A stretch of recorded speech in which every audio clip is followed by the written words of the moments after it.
Hey guys, welcome back to Bhojpuri vision. कैसे हैं आप सब गाइस? आज हम देखने वाले हैं राजन सिंह मुकुट चैनल से गाना डिलीट का mastermind exposed, Khesari Lal Yadav song मटक मटक राजन सिंह मुकुट।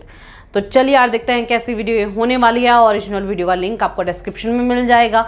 और जैसा कि आप थंबनेल से देख ही रहे हैं कि ये जो मटक मटक सॉन्ग आया था खेसारी भैया का, तो ये उससे रिलेटेड जो आजकल न्यूज़ वायरल हो रही है कि भैया उस पर एक स्ट्राइक आई थी, गाना डिलीट हुआ है। जो गाने के में सिंगर है विश्वजीत चौधरी, उनके ऊपर अटैक हुआ था, तो ये शायद उसी से रिलेटेड है।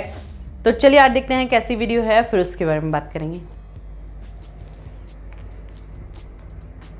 नमस्कार दोस्तों, बत्स रिकॉर्ड का सबसे महंगा गाना जो महज रिलीज के 96 घंटे में ही बहुत सारे रिकॉर्ड को तोड़ दिया था, भोजपुरी में भी और हरियाणा में भी, उस गाने को यूट्यूब से बत्स रिकॉर्ड यूट्यूब चैनल से डिलीट कर दिया गया है। इतना ही नहीं दोस्तों, कंपनी के ओनर गुलशन कुमार, विश्वजीत चौधरी जैसे तमाम टीम जो उस गाने में मौजूद थे और वो हरियाणा से बिलोंग करते थे, उनको मंदिर जाते समय, वो खाटू महाराज के मंदिर जा रहे थे, उस समय उनको बहुत ज़्यादा पीटा जाता है किसी अनजान शख्स द्वारा। दोस्तों यहाँ समझना बड़ा जरूरी है कि आखिर किसको दिक्कत है खेसारी लाल यादव के हरियाणा इंडस्ट्री में जाने से। बैठ के बस यो काम था, यो बिना पहली बार 3 सालों में सकी हुआ है।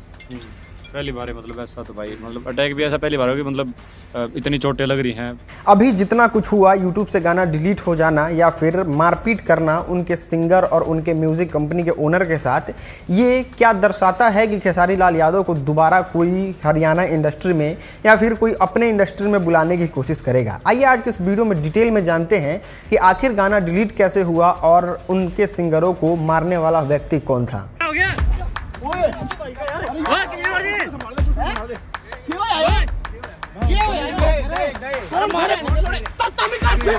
अभी तक गाना रिलीज नहीं करने दे रहा रे। गाना पर घने इशू आ गए थे, खेसारी का इशू भी था कि भाई खेसारी वहाँ पे बॉन्ड है, ये है वो है, और वो डिलीट हो गया। पीछे आप देख रहे हैं, ये वही खोल रखा है भाई, बस रिकॉर्ड पे। हालांकि यहाँ पे दिख रहा है, जहाँ पे लिंक है वही में पे दिख रहा है ये। उसके अलावा गाना मतलब यूट्यूब पे अब नहीं है। दोस्तों बात उस वक्त की है जब गाना डिलीट नहीं हुआ था। गाना बहुत ज़्यादा प्रसिद्धि हासिल कर रहा था, बहुत ज़्यादा मिलियंस ऑफ व्यूज आ रहे थे और खेसारी लाल यादव के लाखों फैंस की उस पर प्रतिक्रिया आ रही थी। उस समय म्यूजिक कंपनी जो है बत्स रिकॉर्ड, उसके सारे कंपनी के जितने भी टीम मेंबर्स हैं वो खाटू महाराज के, जो कि पंजाब में एक बहुत ही पूजनीय भगवान हैं, उनके दर्शन करने जाते हैं, उनके आशीर्वाद लेने जाते हैं। लेकिन उतने में याद कीजिए वो सिद्धू मूसेवाला का हत्याकांड, उसी तरीके से इनके गाड़ी के आगे कुछ लोग गाड़ी लगाते हैं और लाठी डंडों से इनके पूरे टीम पे हमला कर देते हैं और उनका हालत कुछ इस प्रकार से हो जाता है। अब समझना ये जरूरी है कि उस समय सिद्धू मूसेवाला के टाइम पे ऑटोमेटिक गन्स थी और बंदूक मौजूद थी वहाँ पे, लेकिन यहाँ पे लाठी डंडे से वार किया जाता है। दोस्तों इस हमले की खास बात यह होती है कि पता नहीं चल पाता है कि आखिर इन लोगों पे हमला किसने किया है। ये लोग हमला करने वाले को जानते तक नहीं हैं और ना ही उनसे कोई बात विवाद हुआ रहता है। देखो कह नहीं सकते कि प्रॉपर यही नहीं कह सकते कि किसने चोट मारी है, किसने, कोई कलाकार भाई है या कोई कंपनी है या कोई बाहर के हैं, लेकिन है जुड़ा हुआ है, इनसे इंडस्ट्री से जुड़ा हुआ सिस्टम है। और विश्वजीत चौधरी जो हैं वो हरियाणा के एक ऐसे सिंगर हैं जो ज़्यादा लोगों से टच में भी नहीं रहते हैं और ज़्यादा कंट्रोवर्शियल गाना भी नहीं गाते हैं। अभी सब लोग समझ रहे थे कि ये हमारी अपनी पर्सनल झगड़ा है या फिर बाहर के लोगों द्वारा हमला है, तब तक एक बड़ा ही चौंका देने वाला घटना होता है और बत्स रिकॉर्ड का सबसे महंगा गाना, जो कि भोजपुरी और पंजाबी सिंगर को मिक्स करके उस गाने को बहुत ज़्यादा पैसा लगा के, ऐसा माना जा रहा है कि बत्स रिकॉर्ड का सबसे महंगा गाना था वो, उस गाने को यूट्यूब से डिलीट कर दिया जाता है पूरे अपलोड के 96 घंटे के बाद। अब ये लोग भी कंफर्म हो जाते हैं कि ये मामला गाना का ही है और ये मामला खेसारी लाल यादव, सपना चौधरी और बत्स रिकॉर्ड का ही किसी न किसी के साथ कंट्रोवर्सी है, जिसके वजह से हम लोग पे हमला हुआ है और ये गाना डिलीट करवाया गया है। आमतौर पे इस तरीके की मामला आप बिहार में भी देखते होंगे कि किसी के गाने को डिलीट करा देना या फिर किसी के गाने को चुरा लेना, इस तरीके की तमाम चीज़ें देखते होंगे। और वो सेम चीज़ होता है हरियाणवी इंडस्ट्री में भी खेसारी लाल यादव के गाने के साथ, लेकिन इसमें एक्स्ट्रा ये होता है कि उनके पूरे टीम पे हमला किया जाता है। दोस्तों इतना सब कुछ होने के बाद एग्जैक्ट तो नहीं पता चल पाता है कि गाना डिलीट क्यों हुआ और हमला किसने किया, लेकिन जितने भी डिटेल्स को देखा जाए, एक एक गुत्थी को सुलझा के देखा जाए, तो पता चलता है कि ये किसी बिहार के लोगों द्वारा किया गया है जो चाहते हैं खेसारी लाल यादव हरियाणवी इंडस्ट्री में नहीं जाएं। और एक दूसरा ये बातें निकल के आती है कि हरियाणवी इंडस्ट्री के लोगों को दिक्कत है कि कि ये वाला जो वत्स रिकॉर्ड है वो पूरी तरीके से बर्बाद हो जाए। खैर, दोनों के अपने अपने स्ट्रॉन्ग सबूत है जो कि हम आपको दिखाते हैं पूरे फैक्ट के साथ। अभी तक गाना रिलीज नहीं करने देना रे, गाना पर घने इशू आ गए थे। खेसारी का इशू भी था कि भाई खेसारी वहाँ पे बॉन्ड है, ये है वो है। दोस्तों, इस साइंड वाली बात को देख के लगता है कि खेसारी लाल यादव जो है वो बिहार में किसी के साथ साइंड है। मतलब बड़ा कम चांसेस है कि वो हरियाणा में किसी के साथ साइंड होंगे। खेसारी लाल यादव का गाना हरियाणवी इंडस्ट्री में आना और उस गाने का डिलीट हो जाना और उस पर हमला होना, चलिए ये मामला नॉर्मल है। लेकिन एक इंटरव्यू में जो कि एक बड़े ही सम्मानित व्यक्ति और बड़े ही अहम व्यक्ति उस कंपनी के ये बोल रहे हैं कि खेसारी लाल यादव साइंड थे और उस वजह से वो गाना डिलीट हुआ है, तो ऐसा भी हो सकता है कि वो बंदा जो खेसारी लाल यादव को साइंड किया हो वो नहीं चाहता हो कि वो हरियाणा इंडस्ट्री में जाएं, और वो इंसान इतना पावरफुल है कि वो हरियाणा में उनके टीम पे हमला करवा दिया ताकि ऐसा कभी हो ही नहीं सके कि खेसारी लाल यादव को बिहार छोड़ के दूसरे जगह अपॉर्चुनिटी मिले और वो बिहार के आगे भी बढ़ पाएं, और जैसे सिंगर बिहार में ही सिमट के रह जाते हैं वैसे ही खेसारी लाल यादव।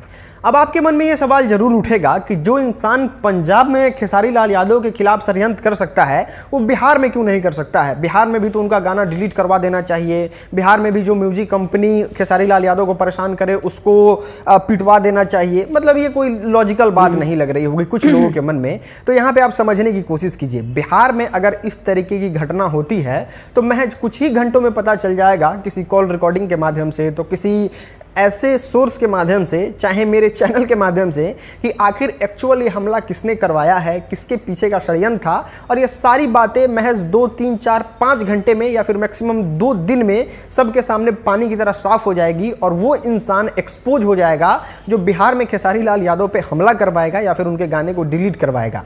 पहले भी बहुत सारे गाना डिलीट हुए हैं, वापस आए हैं, लेकिन याद कीजिए उन सभी मामलों में ये पता चल जाता है कि कौन कंपनी डिलीट करवाया है, कौन सुपरस्टार का मन था डिलीट करवाने का।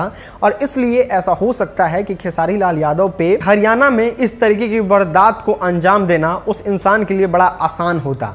और बिहार में खेसारी लाल यादव के फैंस को भी तो आप जानते हैं कि चारों तरफ हैं, तो इस तरीके का अगर घटना होता है तो फैंस भी बहुत जल्दी इस न्यूज़ को वायरल कर देंगे, जैसे समर सिंह वाले मामले में हुआ था जब वो समर सिंह पहुंचे थे खेसारी लाल यादव से कुछ काफिला के साथ मिलने। तो दोस्तों, यहां से पता चलता है कि कोई ऐसा व्यक्ति बिहार का जो बहुत ज़्यादा पावरफुल है भोजपुरी फिल्म इंडस्ट्री में, वो चाहता है कि खेसारी लाल यादव बिहार से बाहर नहीं जाएं और उनका पावर पकड़ पहुंच जो है वो बिहार में उतना खास नहीं है जितना हरियाणा में है या फिर और जगह पे है। और इसलिए वो चाहते हैं कि खेसारी लाल यादव का गाना बाहर नहीं बजे या फिर भोजपुरी के ऑडियंस खेसारी लाल यादव के द्वारा नहीं आए और इसलिए उस हमला को प्लान करवाए हो।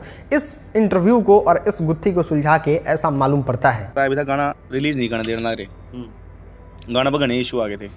खेसारी का इशू भी था कि भाई खेसारी वहाँ पे बॉन्ड है, ये है वो है। दोस्तों, दूसरा और सबसे महत्वपूर्ण कारण, कुछ बातों को सुना जाए तो ये भी हो सकता है कि इस मामले का पूरे बिहार से कोई मतलब ही नहीं है। जी हाँ दोस्तों, क्योंकि हम आपको बता दें वत्स रिकॉर्ड का सपोर्ट अभी कोई नहीं कर रहा है। मतलब वहाँ के इंडस्ट्री के कोई लोग ये सपोर्ट में कोई वीडियो नहीं बना रहे हैं, कोई पोस्ट नहीं कर रहे हैं, जो आमतौर पर सभी चीज़ों के लिए प्रोटेस्ट करते हैं, सभी चीज़ों के लिए बातें रखते हैं। और पंजाब में सिंगर की कम्युनिटी जो है वो बड़ी स्ट्रॉन्ग है, लेकिन फिर भी वत्स रिकॉर्ड का कोई सपोर्ट नहीं कर रहा है। अब हम आपको बता दें कि उस इंटरव्यू को देखने के बाद हमको ये भी पता चला कि उस जो चैनल है वत्स रिकॉर्ड, उस पर का सबसे बड़ा गाना जो कि अभी कुछ 800 मिलियन के करीबन पार कर रहा है, मटक मटक गाने की तरह उस गाने को भी डिलीट करवाया गया था 2 दिन के लिए। 2 दिन के बाद वो गाना आया और 800+ मिलियन व्यूज है, मतलब 1 बिलियन व्यूज उस पर कुछ ही दिनों में होने वाला है और वो गाना एक तरफा राज कर रहा है। गाना पिछली बार चटक मटक भी अगर 9 आदमी आता रुक दे वो चीज तो हर कोई रोक दे, सीधी सी बिल्कुल। चटक मटक भी 2 दिन खातर बंद होया था, बाद में भी खुले यार। फिर वो इतना प्यार दिया कि काफी उस टाइम बड़े गाने चल रहे थे, उनको उस गाने ने दबाया। और यही चीज देखा जाए तो पता चलता है कि वत्स रिकॉर्ड की किसी से दुश्मनी है और वो ऐसा सोच रहे होंगे कि खेसारी लाल यादव के वत्स रिकॉर्ड में आने से, सपना चौधरी के आने से और इस तरीके से 2 दिन में ही पूरे इंडिया में ट्रेंडिंग होने से उनका नाम दब जाएगा, या फिर उनके जितने भी हेटर्स हैं जो वत्स रिकॉर्ड के मालिक को नहीं पसंद करते, गुलशन कुमार को या फिर विश्वजीत चौधरी को, वो इस तरीके के हमला को अंजाम देने की कोशिश किए हों। और इसका बिहार से कोई लेना देना या फिर नाता ही नहीं हो। लेकिन हम आपको बता देना चाहते हैं कि उस जितने भी बातों को सोचा जाए, समझा जाए, चीज़ों को देखा जाए, सभी इंटरव्यू को समझने की कोशिश किया जाए, यहाँ से कहीं नहीं पता चलता है कि किसने एक्चुअल में हमला करवाया है और इसके पीछे का मास्टरमाइंड कौन है। दोस्तों, उसमें जितनी भी बातें सामने निकल के आती है, जितनी भी गुत्थी है, उसको सुलझाने की कोशिश किया जाए तो पता चलता है कि एक मामला बिहार का हो सकता है, एक मामला पंजाब का हो सकता है, ऐसा वो सिंगर भी कहते हैं। लेकिन हो यही दो सकता है, इसके अलावा तीसरा कोई गुंजाइश नहीं है। खैर, इस पूरे मामले पे आपको क्या लगता है नीचे कमेंट में जरूर बताइए। वीडियो देखने के लिए आपका बहुत बहुत धन्यवाद। तो यार ये थी लगभग 9.5 मिनट की ये वीडियो है एंड काफ़ी अमेजिंग वीडियो है, विद फैक्ट है कि भैया जो चीज़ है वो या तो बिहार से है या तो वो पंजाब से है। बाकी उसके अलावा खेसारी और सपना चौधरी का कोई ऐसा दुश्मन नहीं है। खेसारी भैया के गानों को सभी लोग इतना प्यार देते हैं, तो हो सकता है कि खेसारी भैया किसी के साथ बॉन्ड है एंड वो पावरफुल है, जैसा कि राजन सिंह मुकुट जो हैं उन्होंने बोला है, उसके हिसाब से तो यही लग रहा है कि हो सकता है कि ये सोची समझी साजिश हो। ठीक है, और चटक मटक के साथ में भी सेम केस हुआ था। तो कुछ वीडियोस में ये बता रहे हैं कि भैया पब्लिसिटी स्टंट है, तो कुछ भी हो सकता है, साजिश भी हो सकती है, पब्लिसिटी स्टंट भी हो सकता है।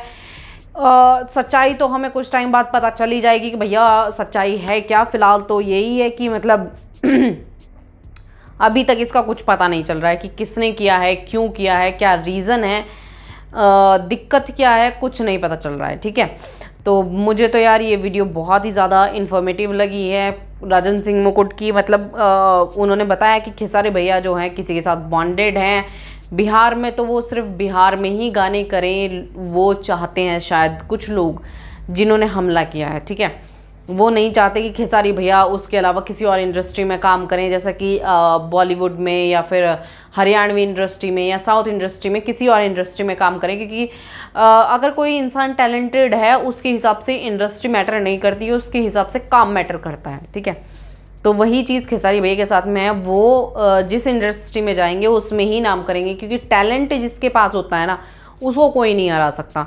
तो आज नहीं तो कल ये चीज़ समझ आ ही जाएगी लोगों को। बाकी यार मुझे तो ये वीडियो बहुत पसंद आई। आई होप आप सबको रिएक्शन पसंद आया हो। आप लोगों का इस बारे में क्या ओपिनियन है मुझे कमेंट ज़रूर करना। ठीक है, मैं मिलूंगी आपसे अनदर वीडियो में।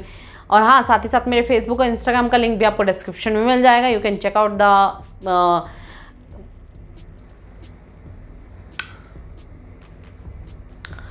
और साथ ही साथ मेरे इंस्टाग्राम और फेसबुक का लिंक भी आपको डिस्क्रिप्शन में मिल जाएगा। वहाँ पर भी जाके आप मुझे फॉलो कर सकते हैं। अगर आपकी कोई रिकमेंडेशन है तो आप मुझे वहाँ पर जाकर डीएम कर सकते हैं। तो चलिए यार, मिलेंगे आप नेक्स्ट वीडियो में, तब तक के लिए बाय बाय।